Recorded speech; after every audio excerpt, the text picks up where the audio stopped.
This is the Bloody Disgusting Podcast Network.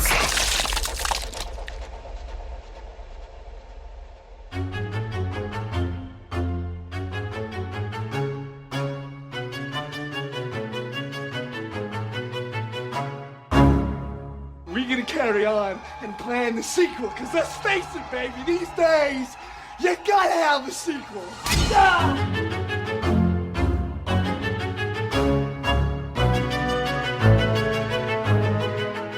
And welcome back to Micro Queers, your weekly queer horror short roundup. I'm Joe.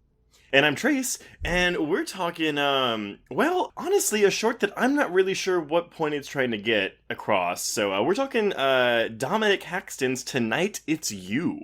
Yeah, this one's interesting because it brings us back to the threatening world of dating hookup scenarios that we explored with Hey You. Apparently they all have to have you in the title. But this one it's a bit more controversial because there's mixed readings of it. So some people find that it's be careful who you hook up with, and then others are like, so gay demons? See, okay, yeah. I was going more towards the religious aspect as opposed to the horrors of gay dating, although both apply. But yes, my takeaway from this was, oh, so the gay guy is evilly possessed. Yes. So in case folks haven't seen Tonight It's You, the general logline is browsing profiles on his phone, handsome CJ arranges a late-night hookup with misfit Hunter. Misfit? Really? Only to discover more going on in Hunter's backwoods farmhouse than he bargained for. I mean, I guess misfit in the sense that, you know, he didn't want to do crystal meth with him.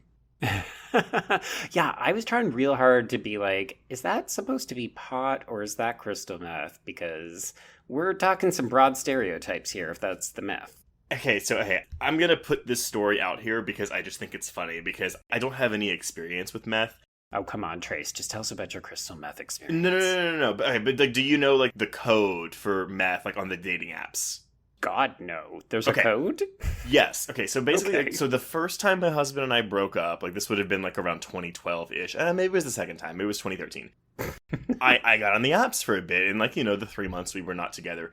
And I made my name T. Like, my username on Grindr was just T, because that's the first letter of my name. And I was like, cool, I'm gonna be, like, all, you know... So mysterious. So secretive, sexy. yeah, mysterious. But basically, I had someone message me and they're like, oh, hey, you party. And I was like, yeah, I party. That's awesome. Oh, yeah, no. Party means drugs. Got that. But here's the thing. Okay, so, because he was like, oh, well, I have Tina. And I was like, what is that? And he's like, oh, that's like speed. I was like, oh, so it's like cocaine. And they're like, yeah, it's kind of like cocaine. No, it's not. So Tina is short for Christina, which is a nickname for crystal meth. Mm-hmm. But the code is that T is what it goes by for short. And so Jesus a lot of times Christ. you'll see Grindr profiles where, like, they have their name, but the only letter capitalized in their name is T, or it's like party and play with, like, the T and party capitalized. So Oh, I see. if you see someone's profile and the only capital letter in their name is T, that usually means they're meth heads. Wow. Okay. This podcast's so informational, folks. Not super related because the meth doesn't play a huge part in this, except that they, for some reason, I guess, were able to sustain boners while on crystal meth, but that's a whole other story. Yeah, so this is a bad hookup story, and our protagonist CJ, who is played by Jake Robbins, who is a frequent collaborator with the director Dominic Haxton, and I'll tell you a little bit more about that in a moment, but the character of CJ, we're meant to believe, lives in a fairly Midwesty kind of place because there's a lot of torso pics, there's a lot of blank profiles in these dating apps suggesting that either these are straight people who don't want to be identified or they're people who aren't out for whatever reason. Well, he also lives in a trailer. I mean, lots of people live in trailers. Let's not Right, be but like a lot, without having the experience of living in a trailer park, no shade, I feel like the areas that you'll find those in aren't going to be big metropolitan areas. Right. That makes sense. So basically, CJ's options are not great. So when he gets messaged by this guy, who is later revealed to be Hunter, who's maybe using a false picture, which is another kind of casualty of online dating for the gay community. So he shows up and basically you can see that Dominic Haxton is putting in a lot of legwork. And if you read interviews with him about the short, he talks a lot about trying to not cue audiences as to what type of horror it's going to be. So there's constantly like, oh, is it going to be a cultist because there's a pentagram on the shed? Yeah. Oh, is it going to be that the dad is a homophobe and he's going to beat the shit out of these two people? And of course, it's eventually revealed to be, oh no, this guy, Hunter, just should not be allowed out because he actually is possessed. So, okay, you know what? Maybe I'll walk back being offended by the end of this film, because is the implication then supposed to be that these people aren't against him because he's gay? It's just, quote unquote, because he's possessed. So here is the issue. That is the way it's intended to be read, but I don't think it's actually clear. So when you look at reviews and responses to this short, you see a bunch of people who are like, oh, is this what straight people think gay sex is like? Is this another one of those like gay equals evil equals demons? So interestingly enough, this was so much of an issue that Haxton responded to it in some of these articles. So I've got a slightly lengthy quotation. Bear with me. This is from iHorror. So Haxton says, a lot of people have made comments that I'm equating being gay with demons. There's this idea that if you make a gay-themed horror film, then this person or that person can't be the bad guy because then you're equating being gay with being bad. They protested Silence of the Lambs because they said it painted a negative picture of trans people. They did the same thing with the lesbian character in Basic Instinct. Anytime we see representations of queer people in horror or in a suspense thriller in a negative light or showing them as the antagonists, people think that the filmmaker is making a negative commentary on it. But sometimes the character just happens to be gay, and he also just happens to be possessed by a demon. I don't disagree with that. I mean, it kind of goes back to our statement, to our discussion during The Vampire Lovers, right? Where we discussed, like, sometimes it's okay to have a gay villain because sometimes you want to identify, a queer villain because sometimes you like to identify with the queer villain, or you just like the queer villain. And there's a difference between a villain being villainous because they are gay, or a villain being villainous that also just happens to be gay. Yeah, I think part of the issue with this particular short is the fact that there's a lot of tension around the queer community with things like gay conversion camps. So the minute that you introduce religion and exorcisms into it, you're automatically starting to move into that nebulous territory that makes gay people very uncomfortable. But also the way that the film presents it, so they get so mad when they realize that someone else's belt was in the shed. So let's say for a second that they didn't care that he was gay, that it was only an issue of him being possessed. Why would that matter? I guess maybe they thought he was, like, sacrificing someone? It's not clear, and I don't disagree with Haxton's statement, but I think that the way that this film implies it is that, oh no, they are anti-gay. It comes across as if the fact that he was a demon was also a bit of a surprise to them, and maybe I need to rewatch it again to see, like, the actual reactions on their faces. So basically, the dad is there, and initially he's positioned as a threat. The boys are having sex in the shed. It's really stylishly shot. I really like the kind of black background. It reminded me a bit of Under the Skin. But then the dad comes out, and you're immediately meant to think, oh shit, okay, they're going to get caught. This dad's not going to be supportive of a queer lifestyle. So this is where the danger lies. And it kind of is. But then before CJ can escape back to his car from this like bad hookup, that's when this preacher and his wife show up. So the implication is the time has not passed long enough. So clearly these people were coming to perform some kind of exorcism. Whether you want to believe that that's a gay exorcism or a demon exorcism or both, is unclear. Or both, right? Yeah, because they could say, oh, you weren't gay until this demon possessed you. So if we get rid of the demon, we'll also get rid of the gay.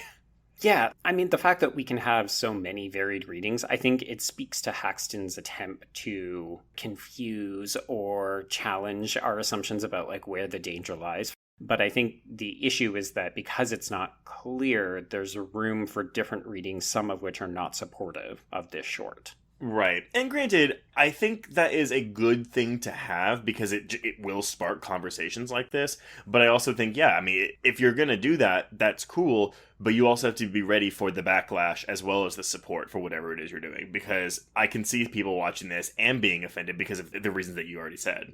Yeah. Now, one thing, just in case you did watch this and have an initial negative reaction to it, I should clarify that this is the second gay short that Haxton has made that he's relatively well known for. So, as I mentioned off the top, Jake Robbins, the actor who plays CJ, and Haxton are frequent collaborators. And 2 years before this short, they worked on another short called Tonight It's Me. So a lot of people watched that first short and thought like, oh, okay, this is going to be a sequel when Tonight It's You came out. And to a certain extent, it feels like they're in conversation with another because Jake Robbins also plays a character named CJ in that short. But that one is actually a queer drama romance about a hustler that starts off with him having a negative experience with a John who hires him. It's gross and lecherous, and then he ends up going to a trans woman's house, and he doesn't know that she's trans, and they have to talk about the politics of it, but they end up having a really sweet night together. So it's not that Haxton is one of those filmmakers who's trying to cash in on like a gay agenda kind of short, but I think when he dabbles into trying to confuse or like twist his audience with this horror version, right, which is what he really wanted to do. Like, he used the popularity of Tonight It's Me to make this one, which is the one he really wanted to make. I just don't think he quite had it executed the way it needed to be.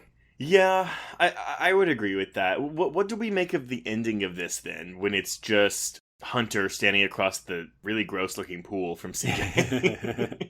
And the fact that we've seen that CJ's eyes have changed when he was in the shower, furiously scrubbing the encounter off, right? So that's, to me, where the positive piece of it, like, this is about possession. And what Hunter has done is he has also possessed CJ.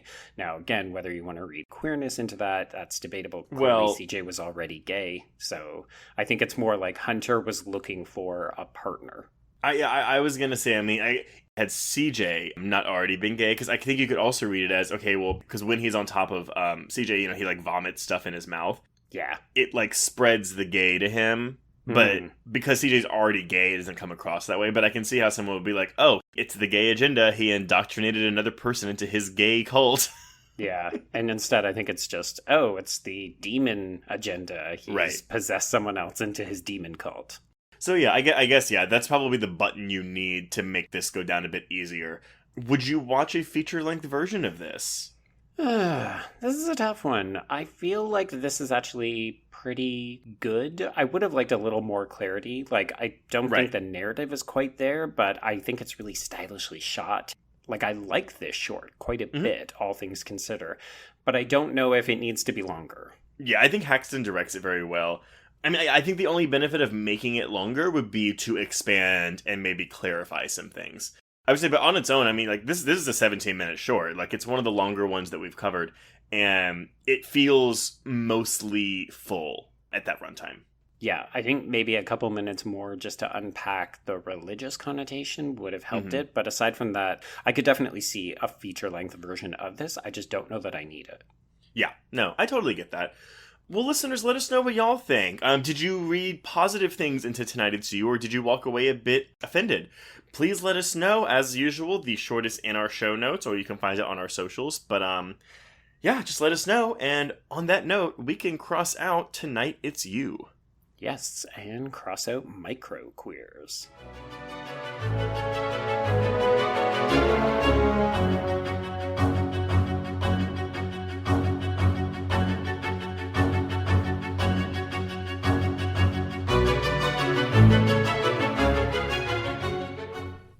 It was late in the afternoon when the professor and I took our way towards the east, whence I knew Jonathan was coming. Jonathan Harker has asked me to note this, as he says he is hardly equal to the task, and he wants an exact record kept. Dear Madam Mina, I have read your husband's so wonderful diary. Strange and terrible as it is true. I will pledge my life on it. God preserve my sanity, for to this I am reduced. Safety and the assurance of safety are things of the past. I am in hopes that I shall see more of you at Castle Dracula.